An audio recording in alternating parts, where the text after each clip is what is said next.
Hello children. In our previous class we have studied what is nature of management. Today we are going to understand the levels of management. In front of you is a pyramid. In this pyramid you can see that I have classified management into three levels. That is top level, middle level and lower level, which is also known as operational or supervisory management level. This level of management is formed due to the hierarchy of organization. Whenever there is subordinate and superior relationship, there arises such a level of management. Moving further, we can see an arrow mark which is going downward. This arrow mark is of authority. Authority means the power to command or power to take decision. So the power of making decision rests with the top level management, and there is a shift of this authority to downward and to the lower level also. So there is a gradual shift in the authority as you go downward. Here on the other side of the pyramid you can see an arrow moving upward. The upward arrow shows is of accountability and responsibility. Responsibility means being responsible of a task given to you or assigned to you.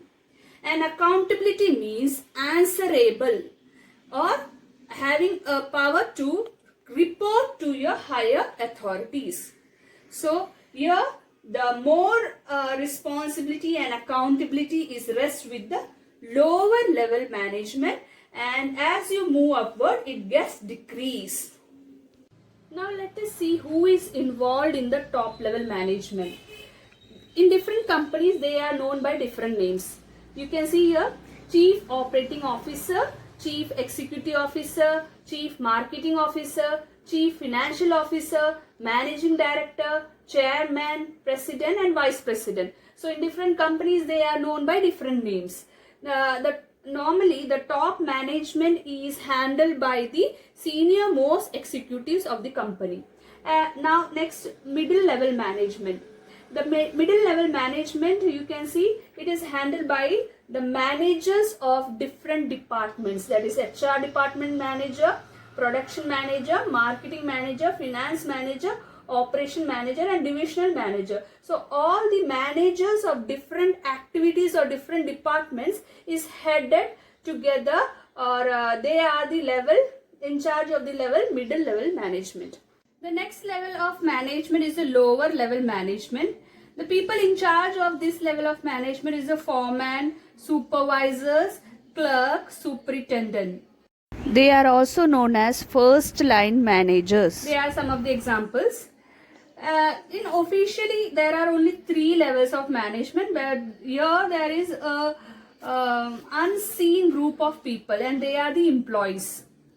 So management, whenever they convey something to middle, they have to convey some policies or goal of the organization, they convey it to middle management, and the middle management they convey it to lower level management, and lower level management they communicate it to the employees.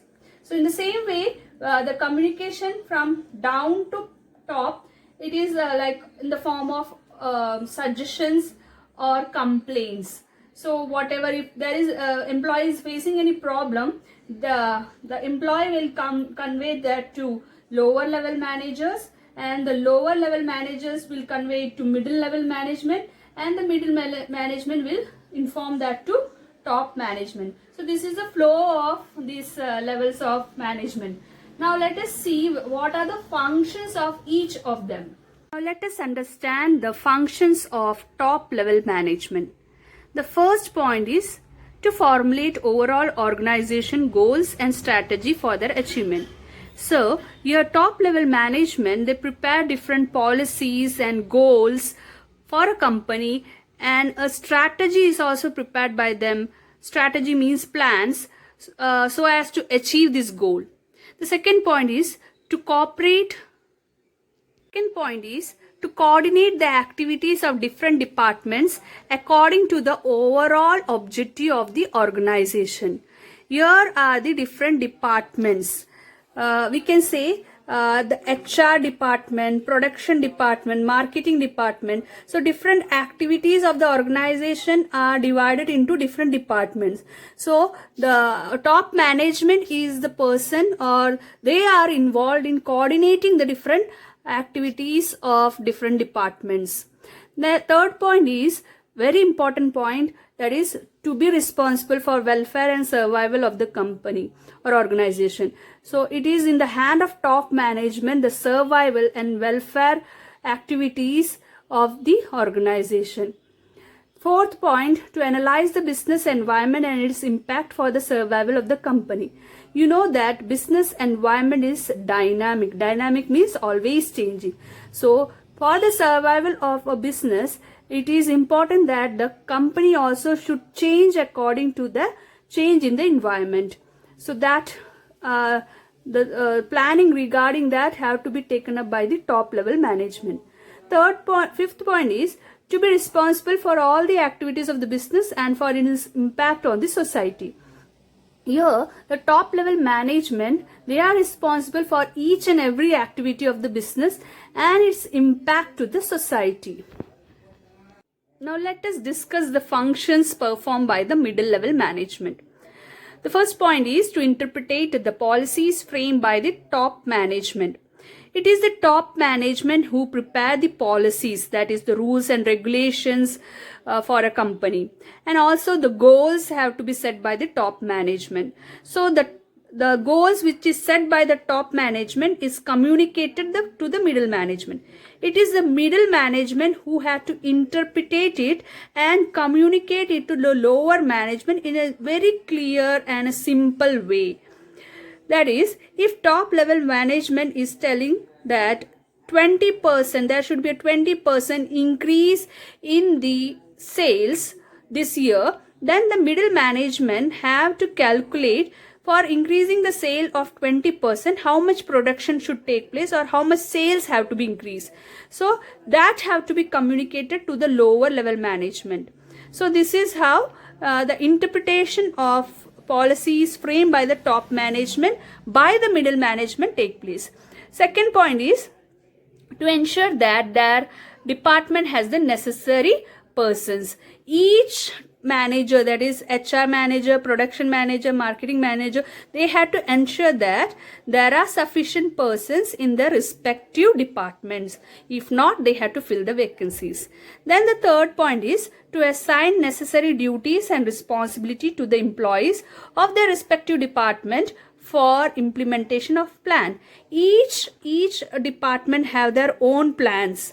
So each department manager are responsible to check whether each employees of their department are assigned the duties, and they are responsible to look that employees are doing it and correctly. The fourth point is to motivate employees of their respective departments for higher productivity to achieve the desired goals. Here the manager have the duty of motivating and giving training, sufficient training to the employees in coming under them. So that is also one of the functions. To cooperate with other departments for smooth functioning of the organization. Each department have their own activity, but ultimately it is going to the goal of the organization. So each department are supposed to cooperate with the other department for the smooth functioning of the organization. So these are the important functions of middle level management. Now let us understand what are the functions performed by the lower level management. The first one is supervisors directly oversee the efforts of the workforce. Their authority and responsibility is limited according to the plans drawn by the top management. So the supervisors are, as they are directly involved with the employees, they oversees the work performed by the employees. But their authority and responsibilities are limited by the top management. So they don't have much authorities, or their authority is framed by the top management. It is limited. The second point is supervisory management interact with the actual workforce and pass on the instructions of the middle management to the workers. We have already spoken about this. So as lower level management, they are directly involved with the employees.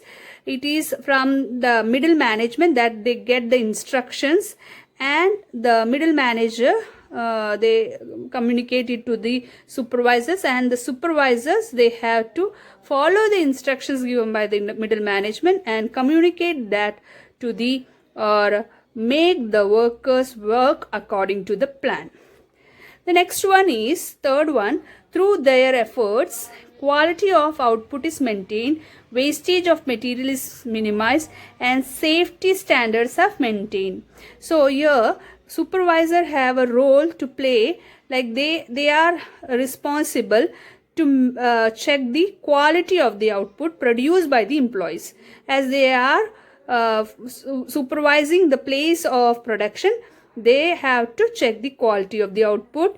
They have to see whether there is minimum or no wastage, and the safety standards are maintained. The fourth point is the quality and quantity of the output depend upon the hard work, discipline, and loyalty of the workers. So it is through the foreman that the quality and quantity of the output depends. So he had to create a hard working team which is also disciplined and loyal to the work.